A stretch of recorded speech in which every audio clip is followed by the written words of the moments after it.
हाँ बच्चों, कल तक हम लोगों ने उभयनिष्ठ विभव,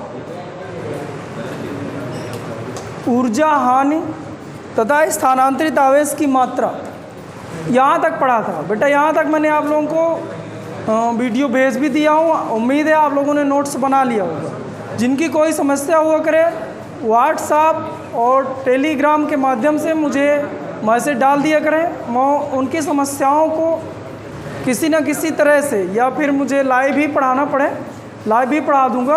आप एक दो लोग जैसे आप मैसेज डालते हो तो मैं उसे फ़ोन करके पूरा लाइव समझा देता हूँ, कोई दिक्कत नहीं होती। ज़्यादा बच्चों में जूम थोड़ी गड़बड़ा रहा है, तो ये भी एक बढ़िया माध्यम है। तो चलिए, उम्मीद है कि आप यहाँ तक नोट्स बना लिए होंगे और इसके आगे पढ़ना था। तो इसके आगे हम लोग आज हेडिंग तो डालना है। तो एक चीज़ और तुम लोग को बता दो, जो चैप्टर चल रहा है वो चल रहा है वैद्युत धारिता। वैद्युत धारिता, वैद्युत धारिता में हमें तीन चीज़ें पढ़नी थी। एक तो वैद्युत धारिता क्या है, इसके बाद हम इसमें पढ़े थे संधारित्र, और आज तक कल तक हम लोगों ने संधारित्र पढ़ा। संधारित्रों का संयोजन पढ़े, श्रेणी समांतर पढ़े। इसके बाद एक संधारित्र को दूसरे संधारित्र से जोड़े। कल तक हम लोगों ने संधारित्र पढ़ा है। स्टार्टिंग की दो हेडिंग कौन कौन सी? पहली हेडिंग थी कि चालक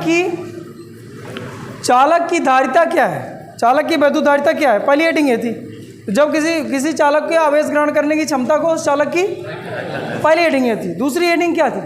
दूसरी हेडिंग थी विलगित आवेश चालक की धारिता क्या होती है।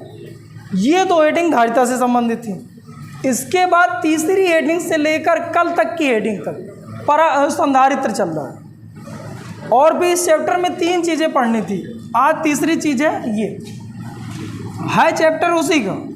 अब पहले दो हेडिंग हम लोगों ने ये पढ़ा, फिर सब की सब हेडिंग जो उसके बाद पढ़े वो संधारित्र पढ़े। अब जो तीसरा है वो परावैद्युत क्या है, परावैद्युतांक क्या है। अच्छा चलिए ठीक है, तो आप लोग हेडिंग डाल लें। डाइलेक्ट्रिक डालो बेटा, हेडिंग सभी डाइलेक्ट्रिक डाला। अच्छा इसमें लिखा क्या है? इलेक्ट्रिक लिखा है, थोड़ी समझे विच्छेद। इलेक्ट्रिक मीन्स वैद्युत। अरे बोल यार, वैद्युत का उल्टा परावैद्युत। वैद्युत किसे कहते हैं? जहाँ आवेशों का स्थानांतरण हो रहा, आवेश हो जिसमें, क्यों भाई, वो वैद्युत हो गया। और उसका उल्टा जिसमें आवेश ना हो, यानी जिनमें आवेश का प्रवाह ना हो सके, उन्हें हम क्या कहेंगे? डाइलेक्ट्रिक। परावैद्युत, वैद्युत को उल्टा कहेंगे। अरे बोलो भाई। लेकिन यार कुछ पदार्थ देखेगा, इधर थोड़ी मेरी बात समझना।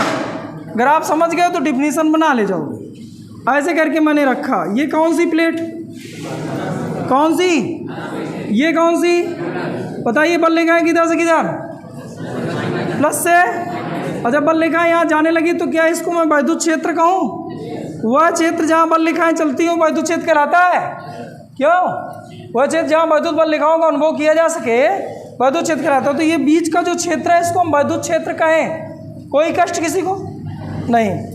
अब आप सोचो कि यहाँ अगर मैं कोई एक पदार्थ रख दूँ जिसमें कोई चार्ज नहीं है, तो लेकिन इसमें हम लोगों ने पढ़ा है कि जो आवेशों के गुण में हम लोगों ने पढ़ा कि आवेशों में प्रेरण का गुण होता है। प्रेरण मीन समझ रहे हो ना? इसमें प्लस का चार्ज है, इसमें माइनस का चार्ज है, इसमें कोई चार्ज नहीं, चार्ज है ही नहीं। लेकिन प्रेरण के कारण इधर कैसा माइनस माइनस माइनस, और इधर कैसा उत्पन्न हो जाएगा? प्लस प्लस प्लस, ऐसे उत्पन्न हो जाएगा कि नहीं? अब बताइए वैद्युत क्षेत्र किधर से किधर? प्लस से माइनस। तो इसमें वैद्युत क्षेत्र इधर से इधर। अब बाह्य वैद्युत, इसको बाह्य वैद्युत क्षेत्र क्या करते हैं? इसको आंतरिक वैद्युत क्षेत्र कहते हैं। अरे कहते हैं ये जो पदार्थ था इसके इस गुण को परावैद्युत कहते हैं, या इन पदार्थों को परावैद्युत पदार्थ कहते हैं। अब इस पदार्थ को हम क्या कहते हैं? जैसे अभ्रक की प्लेट रख दी जाए, यानी ऐसे डिफिनीशन अब कैसे बनेगी? ऐसे पदार्थ जिन्हें वैद्युत क्षेत्र में रख दिया जाए, ऐसे अचालक पदार्थ, सीधा बोला जाए, चालक नहीं होना चाहिए, आवेश का प्रवाह नहीं होने। इलेक्ट्रिक का उल्टा है, यानी ऐसे अचालक पदार्थ जिन्हें वैद्युत क्षेत्र में रखने पर प्रेरित आवेश उत्पन्न करें। अब प्रेरित आवेश नहीं उत्पन्न करें, जैसे लकड़ी रख दूँ तो कुछ ना करेगी यार, लकड़ी में कैसा चार्ज उत्पन्न हो जाएगा? नहीं बात समझ में यार? तो मतलब लकड़ी आपकी पूर्ण अचालक है, लेकिन अचालक दो तरह के, एक पूर्ण अचालक और एक ऐसे जो वैद्युत, वैसे इसमें कोई चार्ज नहीं लेकिन वैद्युत क्षेत्र में रख दूं तो प्रेरित आवेश उत्पन्न करे। तो ऐसे अचालक पदार्थों का एक नया नाम देते हैं क्या? परावैद्युत पदार्थ। और ऐसे गुण को जैसे कि प्लस माइनस उत्पन्न कर पा रहे हैं, इस गुण को क्या कहते हैं? परावैद्युतांक। ठीक है, डाई इलेक्ट्रिक। इसका जो मान होता है सदैव 1 से अधिक होता है। क्या बात समझ में आई? एक बार और बोलूं, ऐसे पदार्थ जिन्हें वैद्युत क्षेत्र में, ऐसे पदार्थ जिन्हें वैद्युत क्षेत्र में रखने पर प्रेरित आवेश उत्पन्न करें। प्रेरित आवेश, ऐसे पदार्थों को या ऐसे अचालक पदार्थों को हम लोग क्या कहते हैं? परावैद्युत पदार्थ। परावैद्युत तथा वस्तुओं के इस गुण को परावैद्युतांक कहते हैं। अरे आया कि नहीं आया? लिखो, छापे, लिखिए। ऐसे पदार्थ, ऐसे अचालक पदार्थ, ऐसे अचालक पदार्थ, ऐसे अचालक पदार्थ जिन्हें किसी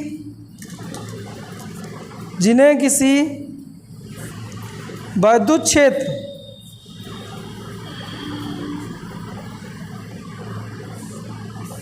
जिन्हें किसी वैद्युत क्षेत्र में रखने पर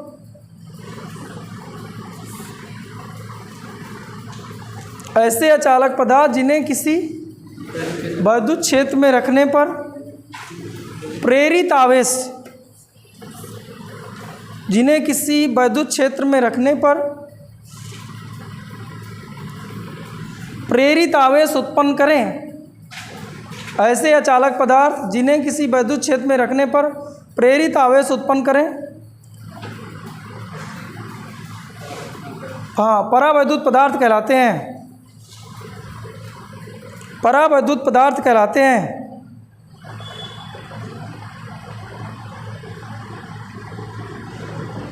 परावैद्युत पदार्थ कहलाते हैं तथा इस गुण को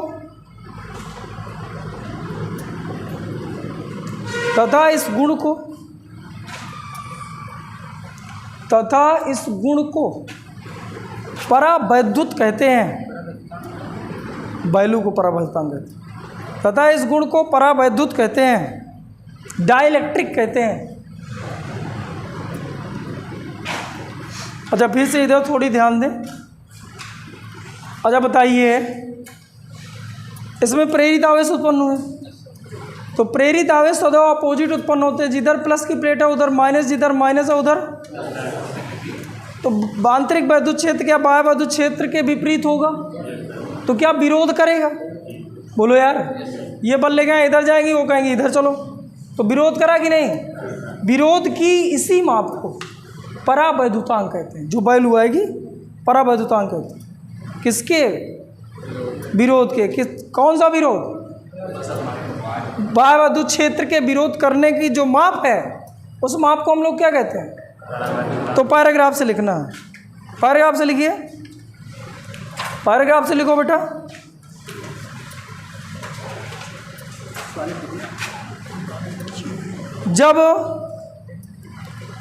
जब परावैद्युत पदार्थ को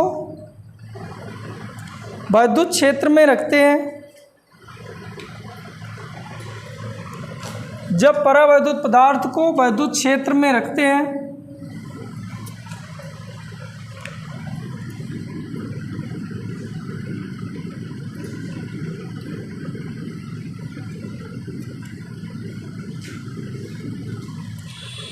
वैद्युत क्षेत्र में रखते हैं तो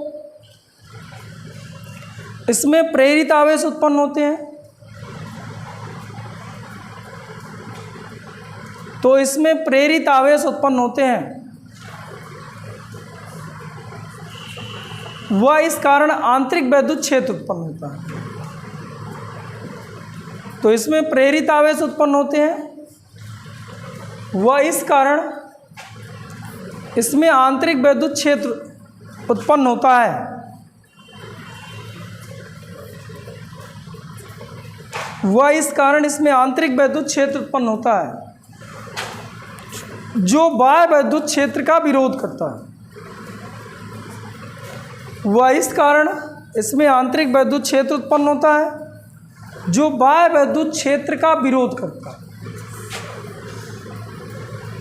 जो बाह्य वैद्युत क्षेत्र का विरोध करता है।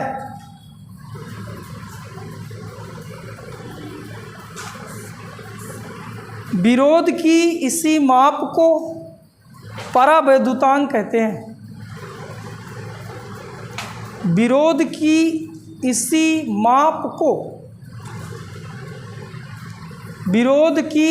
माप को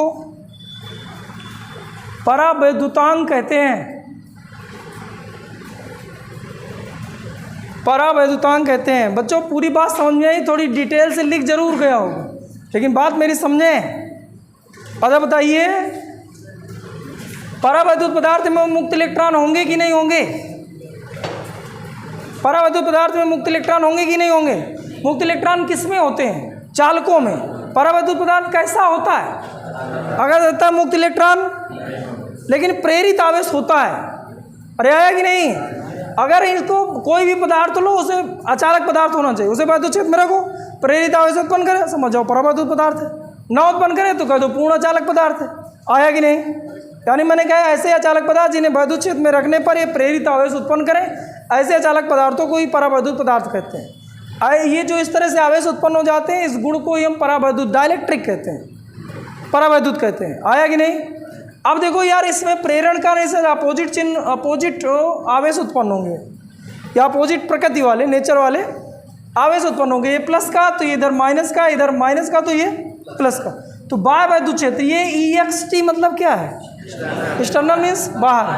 बाह्य वैद्युत क्षेत्र इधर को, आंतरिक इंटरनल, आंतरिक वैद्युत क्षेत्र इधर है। क्या इसका विरोध कर रहा है? विरोध की इसी माप को हम लोग क्या कहें? मान लो ये है, मान लो 20 न्यूटन प्रति कूलम, क्या है? और ये मान लो कितना है? ये 2 न्यूटन प्रति कूलम। तो इसका विरोध किया कि नहीं? भाई ये बल्लेगा इधर जाएंगे, ये बल्लेगा इधर जाएंगे, तो विरोध करेगा। तो विरोध की इसी माप को हम लोग क्या कहते हैं? परावैद्युतांक कहते हैं। इसे कैपिटल K से व्यक्त करते हैं। इसका मान सदा 1 से अधिक होता है। ये सब चीज़ें पीछे हम लिख चुके हैं। आपको चित्र बनाना हो तो बना सकते हो, जो अभी मैं लिखा है उसी का पूरा सार है।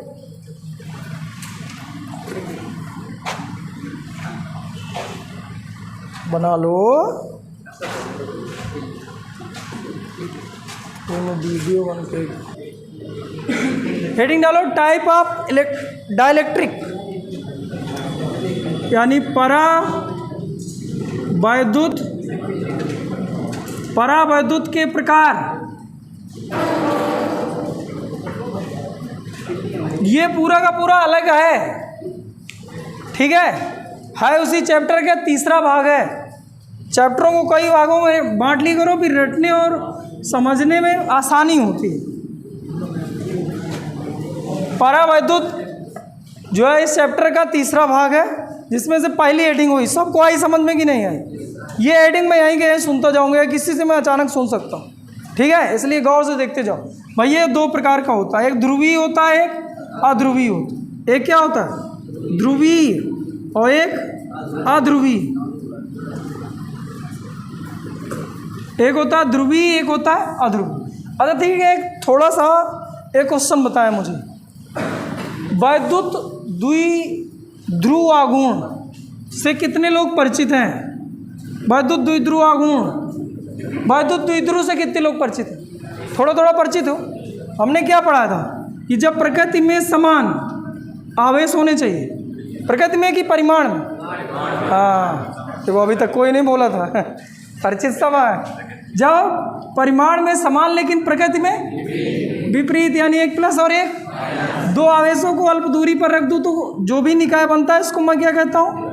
वैद्युत द्विध्रुव कहते हैं। बेटा यही है, वैद्युत द्विध्रुव कहते हैं। और इनके बीच की दूरी मान लो d है, और चार्ज में मान लो ये प्लस का Q और ये माइनस Q।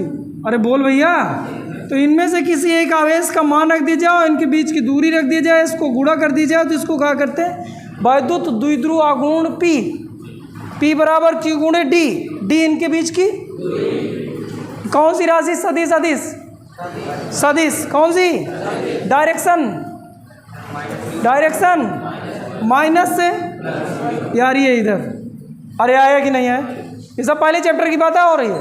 इसके बाद हम लोगों ने पढ़ा था वैद्युत द्विध्रुव बलागुण टाउ बराबर P साइन थीटा, पढ़े थे कि नहीं पढ़े थे? जिसे ये दोनों बातें आ रही हैं, नहीं आ रही तो अभी समझो ना, अभी मैं समझाया तो। वैद्युत द्विध्रुव आघूर्ण P बराबर Q गुणे D, इसकी डायरेक्शन से तो माइनस से, और वैद्युत द्विध्रुव बलागुण टाउ बराबर P साइन थीटा, इसकी यहाँ जरूरत है। अच्छा बताइए, मैं CH4 लिख दूँ, ये पता है क्या लिखा? क्या? मेथेन। ये कुछ ऐसे जुड़ा रहता है क्या? बोल यार, जुड़ा रहता? सहसंयोजक बंध से जुड़ा रहता? अच्छा ठीक। अच्छा मुझे इसमें बताओ कि इसमें जो P की डायरेक्शन है, नेट P की डायरेक्शन, जैसे ये इधर ये इधर ये इधर ये इधर, तो क्या जीरो है? इधर P नेट कितना है? अगर P जीरो हो जाए तो क्या टाउ भी जीरो है? बोलो यार, इसमें P भी जीरो हो। और एक और उदाहरण मैं दूँ, HCl, क्या बोल दूँ? HCl NaCl लिख लीजिए। NaCl जानते हो? सोडियम क्लोराइड इसे तो बोलते ना, Na प्लस का होता है और Cl। अच्छा ये एक इलेक्ट्रॉन त्यागता और एक इलेक्ट्रॉन, तो इसमें जितना चार्ज है क्या उतना ही चार्ज इसमें है, लेकिन ये पॉजिटिव और ये, तो क्या है वैद्युत द्विध्रुव है कि नहीं है? है। अच्छा ठीक है, इसको मान लो मैं प्लस का ई कह दिया और इसको माइनस का ई कह, एक इलेक्ट्रॉन त्यागा था भाई और एक ने ग्रहण किया था, एक इलेक्ट्रॉन, ई कह सकता हूँ ना चार्ज को, क्यू को मैं ई कह सकता हूँ, क्यू बराबर सूत्र क्या होता है? एन इंटू एन कितना? एक, ई कह सकता हूँ, ये वैद्युत द्विध्रुव है। अच्छा बताइए इसमें P की डायरेक्शन लेफ्ट राइट, माइनस से प्लस क्या इधर? अरे सही। अच्छा बताइए इसमें P नेट जीरो है कि नहीं? एक, इसमें तो चार थे, तो ये इसको कैंसिल किया, इसको कैंसिल किया, इसमें केवल एक है, तो P नेट जीरो है कि नहीं है? बोलो यार P नेट जीरो कब होता? जब एक इसके विपरीत में मिलता ना। दो सदिश राशियां जीरो कब होती? जब एक बराबर हो, एक दूसरे के विपरीत हो, बराबर हो और एक दूसरे के, तो नेट कितना हो जाता है? जीरो। अब एकट हो तो कैसे जीरो हो जाएगा? कोई एक संख्या है, मान लो -50 है, +50 है, और वो जीरो कब होगी? जब उसके अपोजिट में उतना ही जोड़ा जाए ना, जैसे प्लस का 50 है तो -50 उसमें जोड़ दो तो जीरो होगा ना। तो कम से कम दो अपोजिट राशियों या दो अपोजिट सदिश राशियों का योगफल सेम होनी चाहिए परिमाण में, उनका योगफल 0 होता है। अब एक ही सदिश राशि हो तो उसका योगफल कभी जीरो, अब ये जीरो नहीं होगा तो इसका, अगर ये जीरो नहीं है तो टाउ भी जीरो नहीं होगा। अब दो तरह की कंडीशन है, एक कंडीशन ये है, एक कंडीशन ये है। अरे आया कि नहीं है? एक कंडीशन क्या है कि इसमें जिसमें वैद्युत ये क्या है? द्विध्रुव आघूर्ण, एक में जीरो और एक में,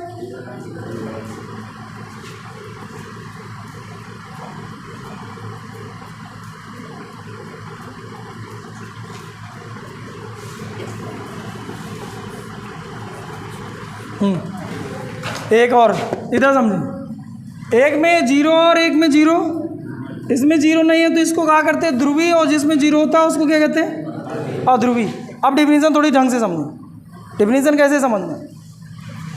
अच्छा एक चीज़ मुझे और बताओ, वैद्युत तो ये क्या है? बोला करो यार, वैद्युत द्विध्रुव। अच्छा बताइए क्यू नेट कितना है? एक प्लस का एक माइनस दोनों जोड़ना है बेटा, कितना है? कुछ लोग तो सीधे आराम करने आए हैं, उनके आराम में किसी तरह कोई बाधा नहीं होनी चाहिए, हैं? बोलने में भी कष्ट है। अच्छा वैद्युत द्विध्रुव में सदैव नेट आवेश कितना होता है? चाहे वो ध्रुवी हो चाहे, अब भैया ये तीन चीज़ें बोलना है, नेट आवेश जीरो हो लेकिन वैद्युत द्विध्रुव आघूर्ण जीरो ना हो, टाउ यानी वैद्युत द्विध्रुव बलाघूर्ण जीरो ना हो। अगर ये तीन शर्तें हैं तो उसको हम क्या कहें? ध्रुवी, और जिसमें जीरो हो जीरो हो जीरो सब जीरो, उसको हम क्या कहें? अरे आया कि नहीं आया? आया। तो चलो अब डिफिनेशन बनाओ। यानी कैसे बनाते? ऐसे परावैद्युत पदार्थ, पहले इधर समझ लें, ऐसे परावैद्युत पदार्थ जिन पर नेट आवेश, जिन पर कितना हो, लेकिन वैद्युत द्विध्रुव आघूर्ण शून्य ना हो। शून्य हो जाएगा तो फिर ये शून्य ना हो। इस कारण इन्हें वैद्युत क्षेत्र में रखने पर एक बल आघूर्ण का अनुभव करते हो। इस कारण ये क्या है? वैद्युत बल आघूर्ण। इस कारण इन्हें वैद्युत क्षेत्र में रखने पर एक वैद्युत बल आघूर्ण का अनुभव करते हो। क्या कहलाते हैं? ध्रुवीय परावैद्युत पदार्थ कहलाते हैं। ध्रुवीय परावैद्युत पदार्थ कहलाते हैं। मैं किसी से सुन सकता हूँ, फिर से बोल रहा हूँ, ऐसे पदार्थ, ऐसे परावैद्युत पदार्थ जिन पर नेट आवेश लेकिन वैद्युत द्विध्रुव आघूर्ण शून्य, इस कारण इन्हें वैद्युत क्षेत्र में रखने पर वैद्युत बल आघूर्ण का अनुभव क्या कहलाते हैं? ध्रुवीय परावैद्युत पदार्थ कहलाते हैं। सही है? लिखो बेटा, खुद से लिखो, मुझे नहीं बोलना। हाँ लिखे, लिखोगे तो लिखिए ऐसे परावैद्युत पदार्थ। मिलाओ बेटा, लिख गया होगा ऐसी उम्मीद है मुझे। ऑनलाइन वालों, ऐसे परावैद्युत पदार्थ जिन पर नेट आवेश शून्य होता है लेकिन वैद्युत द्विध्रुव आघूर्ण, कोष्ठ में आप पी लिख सकते हो, वैद्युत द्विध्रुव आघूर्ण पी शून्य नहीं होता, अर्थात इन्हें वैद्युत क्षेत्र में रखने पर, अतः लिख लो या जो भी लिखना है, अतः इन्हें वैद्युत क्षेत्र में रखने पर एक वैद्युत बल आघूर्ण का अनुभव करते हैं। रखने पर वैद्युत बल आघूर्ण का अनुभव करते हैं, परावैद्युत पदार्थ कहलाते हैं। जैसे एक आध उदाहरण लिख लो, जैसे करके लिख लो बेटा, HCl, NaCl, H2O, NH3। कहाँ छूट गया बेटा? वैद्युत क्षेत्र में रखने पर टाउ का अनुभव करते हैं। टाउ मतलब वैद्युत बल आघूर्ण का अनुभव करते हैं, टाउ का अनुभव करते हैं। ध्रुवीय परावैद्युत पदार्थ कहलाते हैं। जैसे HCl, NaCl, NH3। NH3 क्या है? अमोनिया गैस है ना। एक और लिखो, H2O, अभ्रक। हाँ लिख सकते हो, H2O, बस हो गया, रहने दो। दूसरी हेडिंग डालिए, अध्रुवीय परावैद्युत पदार्थ। अध्रुवीय परावैद्युत पदार्थ। अब यार मुझे ना बोलना पड़े, मज़ा आ जाएगा समझे। उसी जो पहले डिफिनेशन लिखे थे उसी को देख देख के सेट करो। बाकी कंडीशन इधर लिखी है, Q भी जीरो, P भी जीरो, टाउ भी जीरो। अब बस कैसे इसको सेंटेंस देना है, ऐसा एक बढ़िया जो है सुव्यवस्थित सुसंगत है। ज्ञान को विज्ञान कहते हैं। अब जैसे मैंने बोर्ड पे समझाया ऐसे ना लिख देना।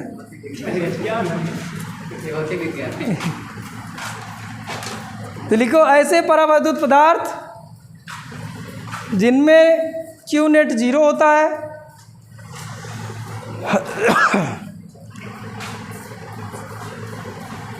तथा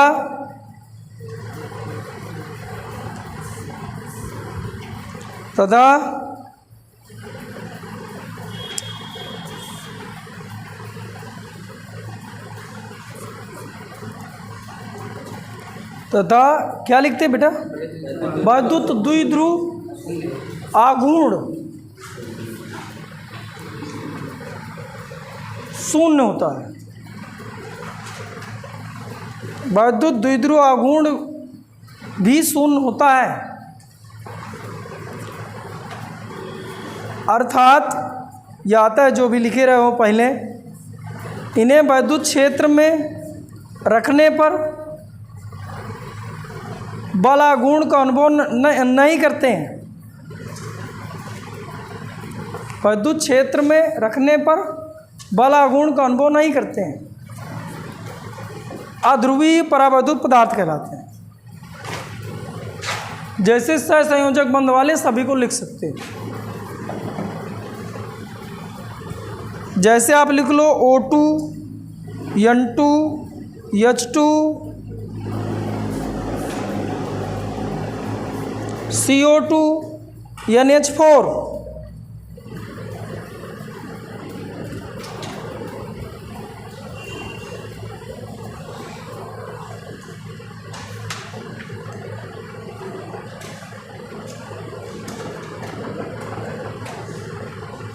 लिखा बेटा CH4। चलिए अब क्या लिखा जाए, हेडिंग डालो प्रेरित आवेश।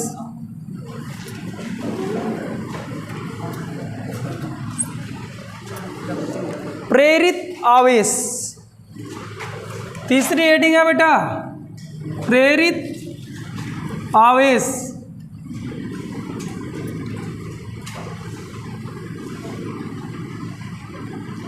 Small Q. अभी हमने देखा था कि किसी परावैद्युत पदार्थ को जब वैद्युत क्षेत्र में रख रहे थे तो उसमें आवेश उत्पन्न हो रहे थे और इस प्रकार उत्पन्न हो रहे थे जिससे बाह्य वैद्युत क्षेत्र का विरोध हो रहा था। बनाया देना पहला वाला चित्र, हो रहा था कि नहीं बेटा? वो जो आवेश उत्पन्न हुए थे उसे हम क्या कहते हैं? प्रेरित आवेश। यानी हम इसमें कुछ ऐसे बोलेंगे, जब किसी परावैद्युत पदार्थ को, किसको? जब किसी परावैद्युत पदार्थ को किसी वैद्युत क्षेत्र में रखते हैं, मान लो हम ये वैद्युत क्षेत्र, ये प्लस की प्लेट है, ये उधर माइनस की प्लेट है, तो इसके बीच जो बल रेखाएं हैं प्लस से माइनस की ओर चलती हैं, तो बाह्य वैद्युत क्षेत्र ये एक्सटर्नल वैद्युत क्षेत्र है। जब कि ये परावैद्युत पदार्थ, जब किसी परावैद्युत पदार्थ को मैं कहाँ रख दिया? वैद्युत क्षेत्र में रख दिया, ठीक है? तो उसका एक सिरा धन आवेशित तथा दूसरा सिरा उल्टा हो गया क्या? हाँ, ये उसका एक सिरा धन आवेशित तथा दूसरा सिरा। इस प्रकार उत्पन्न आवेश को प्रेरित आवेश कहते हैं तथा इस घटना को क्या कहते हैं? आवेशों का प्रेरण कहते हैं। अरे आया, लिखो बेटा, लिखिए, जब किसी परावैद्युत पदार्थ को, जब किसी परावैद्युत पदार्थ को बाह्य वैद्युत क्षेत्र में रखते हैं तो उसका एक सिरा धनावेशित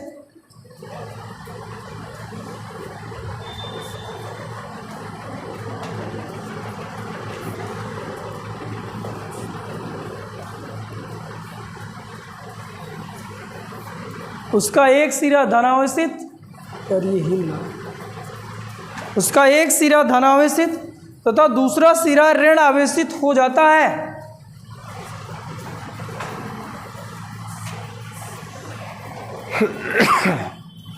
ऋण आवेशित हो जाता है।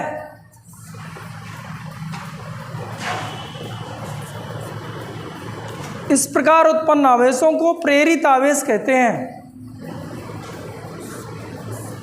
इस प्रकार उत्पन्न आवेश को प्रेरित आवेश कहते हैं।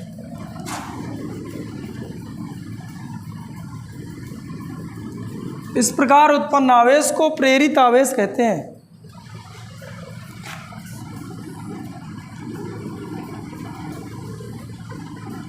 उत्पन्न आवेश को प्रेरित आवेश कहते हैं।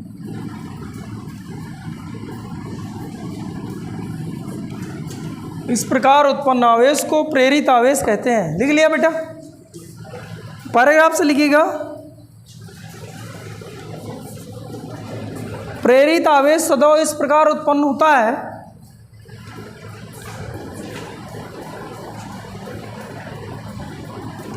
प्रेरित आवेश सदैव इस प्रकार उत्पन्न होता है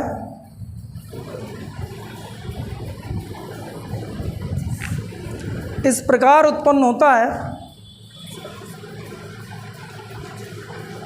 सदैव इस प्रकार उत्पन्न होता है कि ये बाह्य वैद्युत क्षेत्र का विरोध कर सके, कि ये बाह्य वैद्युत क्षेत्र का विरोध कर सके।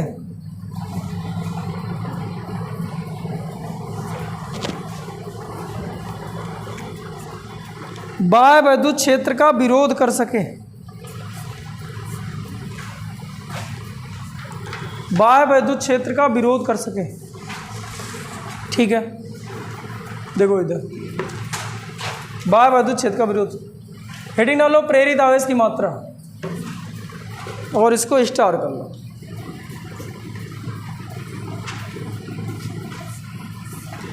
स्टार मतलब इम्पोर्टेंट।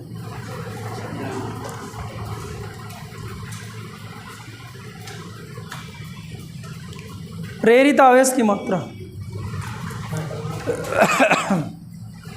प्रेरित आवेश की मात्रा। आओ बेटा इधर समझते हैं। इसमें 3 तरह की कहानी है, थोड़ी समझिए।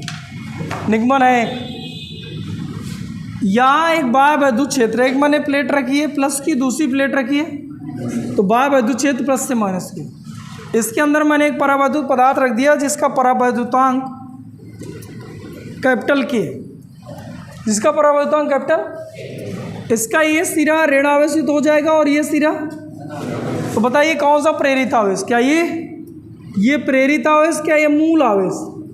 अरे बोल यार, मूल आवेश क्या है? Capital Q. प्रेरित आवेश है स्मॉल।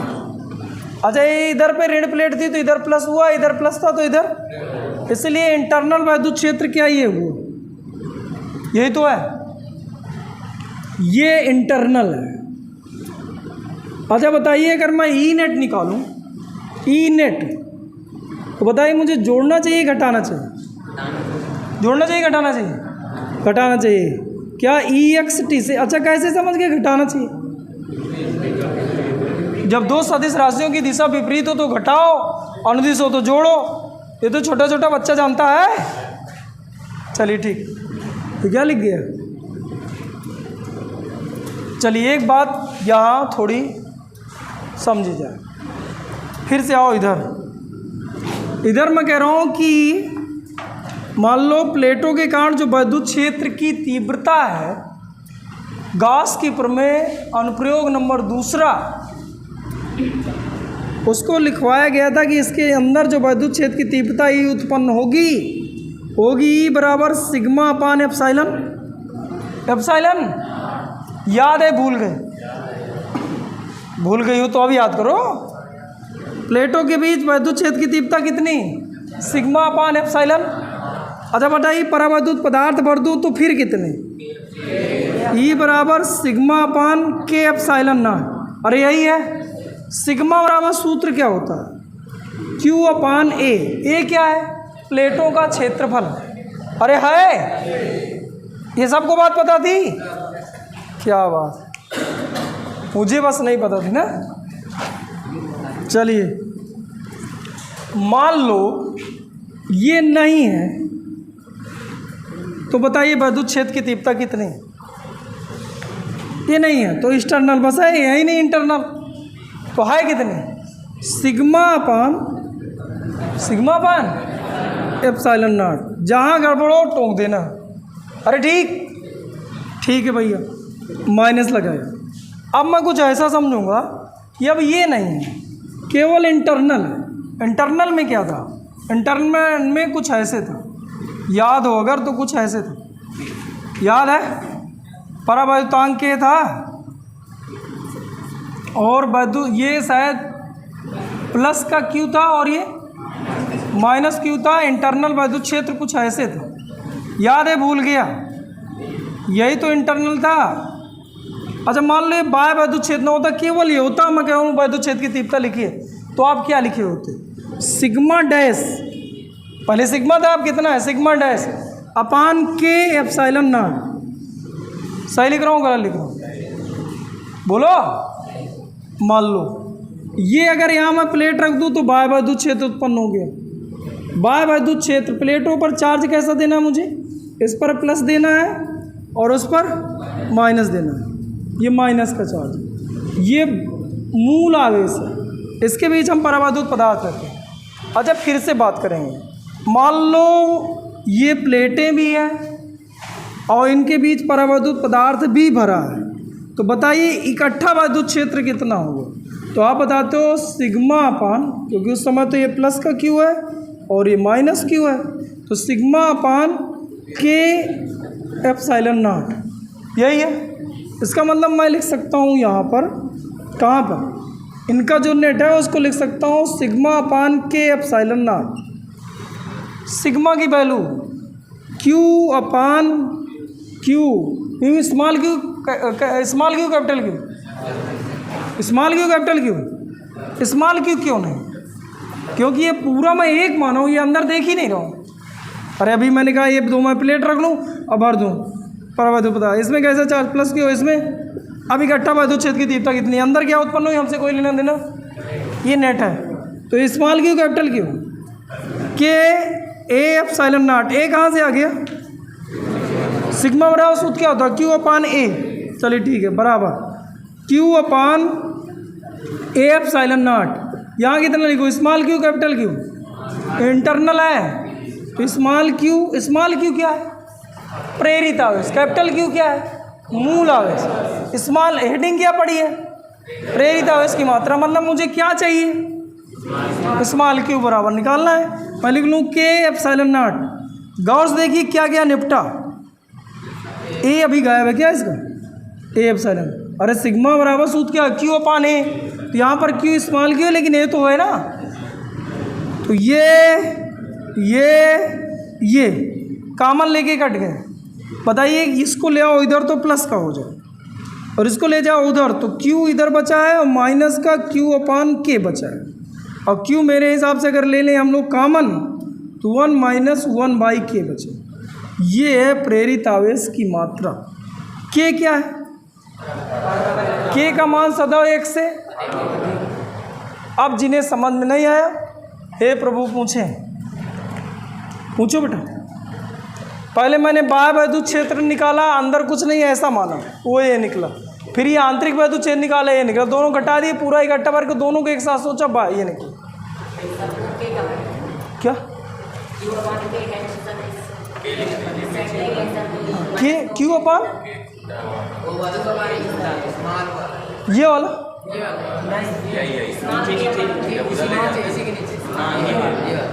तो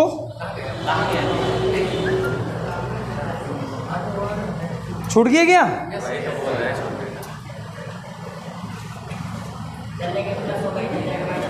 एक मिनट ये रहेगा ही नहीं।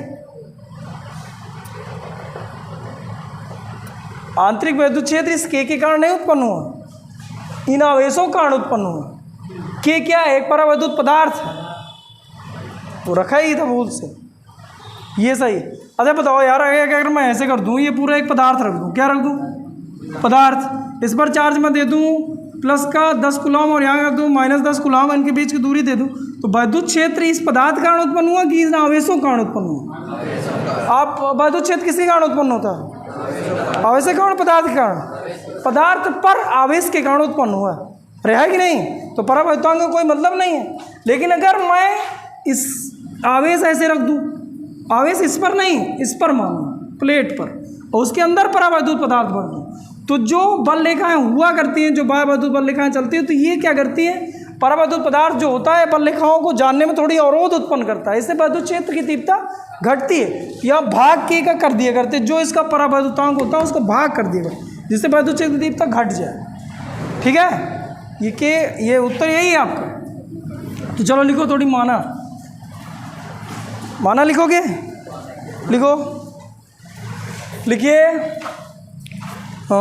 लिखिए दो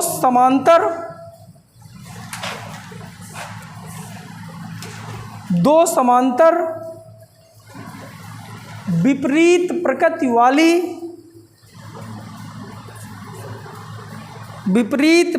वाली, अर्थात एक प्लस है और दूसरा वाली, प्लेटों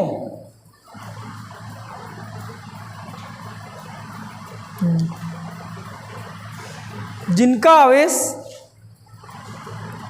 प्लस क्यू और माइनस क्यू है, प्लस कैपिटल क्यू रखिएगा, वह माइनस कैपिटल क्यू है, कामा करके, के बीच परावैद्युत पदार्थ भरा गया है। माना दो समांतर विपरीत प्रकृति वाली प्लेटों जिन पर आवेश प्लस क्यू और माइनस क्यू है, कामा करके, के बीच परावैद्युत पदार्थ भरा गया है, जिस पर प्रेरण के कारण जिस पर प्रेरण के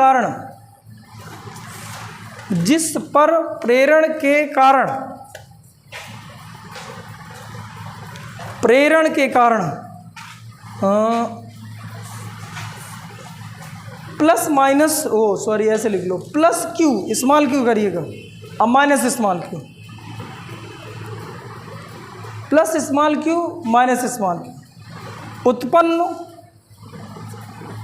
होता है, इसे प्रेरित आवेश कहते हैं। ये सब माना है, लिख रहे हैं। इसे प्रेरित आवेश कहते हैं। इसी प्रेरित आवेश की गणना करनी,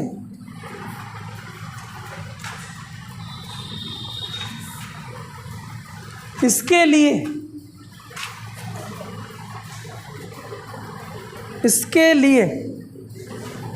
डैश डैश करके छोड़ दें, चित्र बनाए, छापे। गणना करने के लिए हमने कुछ ऐसा करा। इसी प्रेरित आवेश की गणना करनी है, इसके लिए डैश डैश करके छोड़ दो और चित्र बना के लिखना। एक बार मैं और समझा रहा हूँ, बनाओ बेटा, चित्र बनाओ, लिखो। एक बार देखो, इसको मैं और समझा दे रहा हूँ, उम्मीद है उतार ली होगी। देखो ऐसे आया बेटा, एक बार और शुरू से समझा दे रहा हूँ। मैंने क्या करा है, इसमें दो तरह के काम करें। पहले आप चित्र से समझें, चित्र अगर समझ में आ गया तो फिर कहानी समझ में आ जाएगी। देखिए भैया, इसमें क्या है कि मैंने एक परावैद्युत पदार्थ भरा है दो प्लेटों के बीच। इस पर चार्ज प्लस क्यू है, इसमें चार्ज माइनस क्यू है। आंतरिक वैद्युत क्षेत्र ऐसा है, इसमें मैं परावैद्युत पदार्थ भरा हूँ। ये परावैद्युत पदार्थ पूर्ण रूप से भर दिया। ये परावैद्युत पदार्थ भरा, जिसका परावैद्युतांक K है। इस पर बेटा दो तरह से, एक तो ये प्लेट के कारण वैद्युत क्षेत्र उत्पन्न हो रहा होगा, क्योंकि ये प्लस की क्यू है और ये माइनस क्यू है। एक बाह्य वैद्युत क्षेत्र ऐसे उत्पन्न हो रहा है, एक्सटर्नल है। और बेटा एक और उत्पन्न हो रहा है, जो क्योंकि यहाँ प्रेरित आवेश उत्पन्न होगा। यहाँ माइनस माइनस माइनस ऐसे करके प्रेरित आवेश उत्पन्न, यहाँ प्लस प्लस प्लस ऐसे प्रेरित आवेश उत्पन्न होगा। तो एक बार आंतरिक वैद्युत क्षेत्र इस पर उत्पन्न होगा, यहाँ पर माइनस माइनस माइनस है और यहाँ पर प्लस प्लस प्लस है। तो इसके कारण जो आंतरिक वैद्युत क्षेत्र उत्पन्न हो रहा है, ये आपका एक्सटर्नल था और ये आपका इंटरनल है। ये ई नेट है।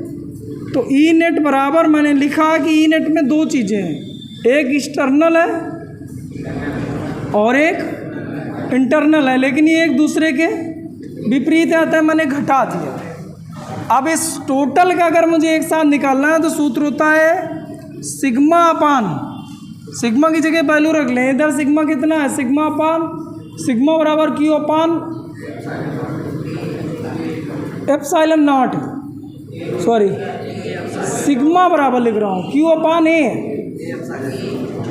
वैद्युत क्षेत्र इतना नहीं लिख रहा हूँ, यहाँ सिग्मा लिख रहा हूँ। तो यहाँ चार्ज कितना है, क्यू, और इसका क्षेत्रफल यहाँ सिग्मा लिखो तो कितना है, यहाँ है आपका क्यू, यहाँ पर चार्ज स्मॉल क्यू, तो यहाँ स्मॉल क्यू अपान ये सिग्मा नहीं पता क्या, पृष्ठ आवेश घनत्व। पृष्ठ आवेश घनत्व क्या होता है, आवेश घनत्व कितने प्रकार का, रेखीय आवेश घनत्व, पृष्ठ आवेश घनत्व।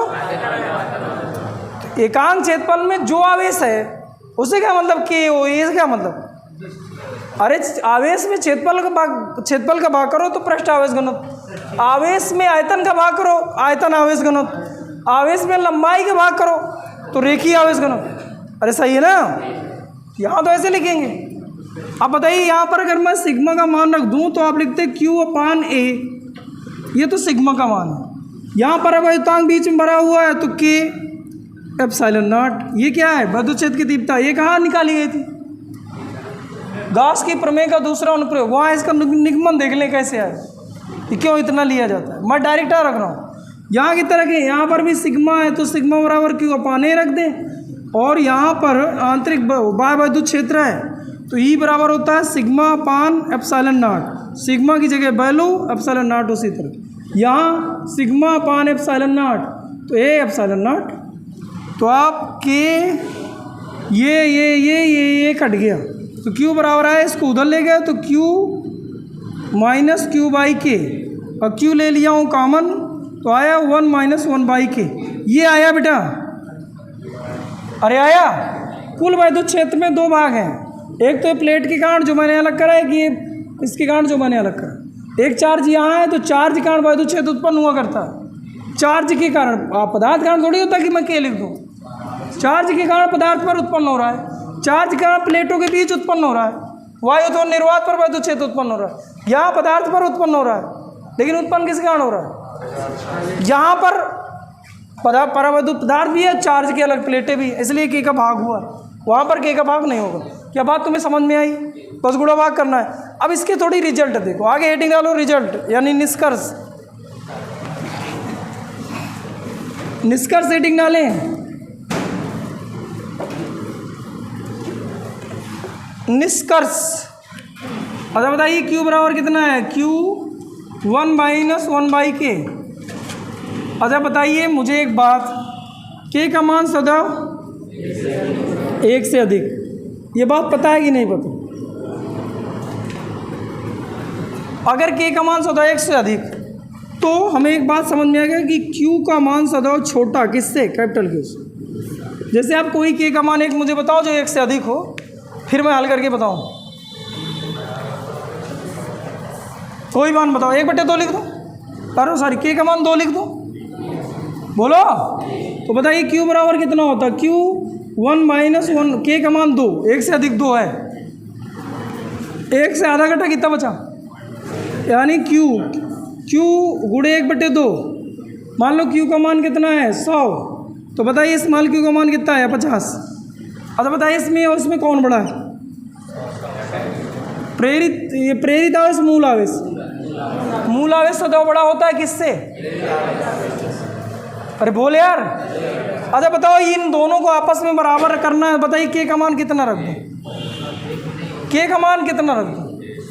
अच्छा ठीक है, अगर के का मान 1 रख दूँ मैं, तो के का 1 मान रख दूँ तो वी बराबर कितना? के का 1 मान किसके लिए होता है? के का 1 मान किस पदार्थ के लिए होता है? वायु अथवा वायु का भी नहीं होता। वायु का 1.000 करके 3 4 होता है, ऐसा केवल निर्वात का होता है। निर्वात में स्मॉल क्यू 0, इसका क्या अर्थ है? स्मॉल क्यू क्या है? प्रेरित आवेश। इसका मतलब प्रेरित आवेश निर्वात में उत्पन्न, जहाँ कुछ है नहीं वहाँ किस बात के प्रेरित आवेश यार? नहीं बात समझे? एक बात हमें समझ में आ गई, यदि के का मान मैं 1 रख दूँ तो क्यू का मान कितना आएगा? 0। एक बात तो ये अलग है, यदि मैं क्यू का मान बड़ा रख रहा हूँ तो ये है 1 आपका मान आया। यदि के का मान मैं फिट 1 रख दूँ तो क्यू का मान कितना आया? 0। अब 1 आया यदि के का मान मैं अनंत रख दूँ तो बताइए क्यू बराबर कितना है? यहाँ रख के देख लो, 1/अनंत का मान 0, क्यू बराबर क्यू। अच्छा ये कौन से चार्ज है? प्रेरित। जो कहो सब बराबर है। ये कौन से चार्ज है?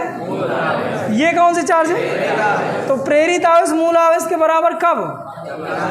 जब के का मान अनंत किन के लिए? धातुओं के लिए। यानी धातुओं पर जो प्रेरित आवेश उत्पन्न होता है वो सदैव मूल आवेश के, और के का मान 1 से ज़्यादा किन के लिए? परावैद्युत पदार्थ या धातुओं के लिए होता है। यानी वहाँ पर प्रेरित आवेश का मान सदैव मूल आवेश से, प्रेरित आवेश का मान मूल आवेश से सदैव कम होगा, और 0 कहाँ होगा? नहीं। जैसे आप लोगों को कोई चीज़ समझाई जा रही, फिजिक्स समझाई जा रही है ना, तो मैं हो गया मूल, तुम लोग फिजिक्स अगर समझ गए तो तुम हो गए प्रेरित। मेरी बातों से आप प्रेरित होकर थोड़ी सीखने की इच्छा करें, सीख गए, तो अब जो मेरे अंदर फिजिक्स है उसका मान सदैव अधिक रहेगा तुम्हारे। यही तो बता रहा है कि जो सीख के आ रहे हो वो कम होता है मूल से। किन के लिए? लल्लुओं के लिए।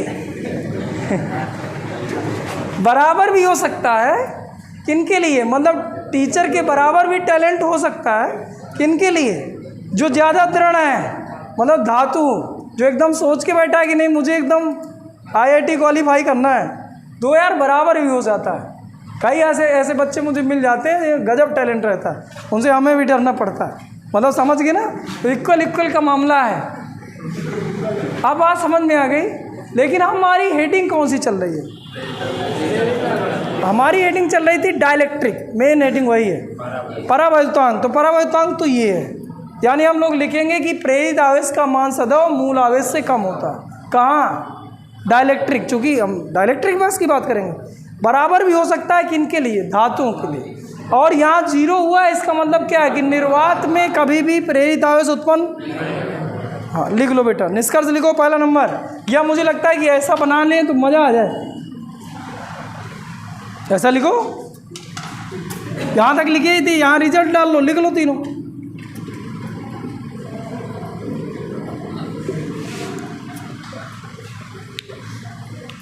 अर्थात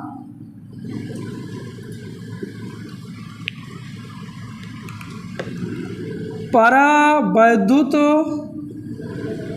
पदार्थों पर प्रेरित आवेश का मान सदैव मूल आवेश से कम होता है। लिखिए मालिक लोगों, इसमें निर्वात में प्रेरित आवेश उत्पन्न नहीं होगा। चलिए ठीक है। तीसरा नंबर, धातुओं के लिए प्रेरित आवेश का मान मूल आवेश के बराबर होगा। लिख लें बेटा, तीनों चीज़ लिख लें। हाँ बच्चों, आगे की हेडिंग हम कल पढ़ेंगे, तो आप कंटिन्यू वीडियो देखते रहें, नोट्स बनाते रहें। Thank you.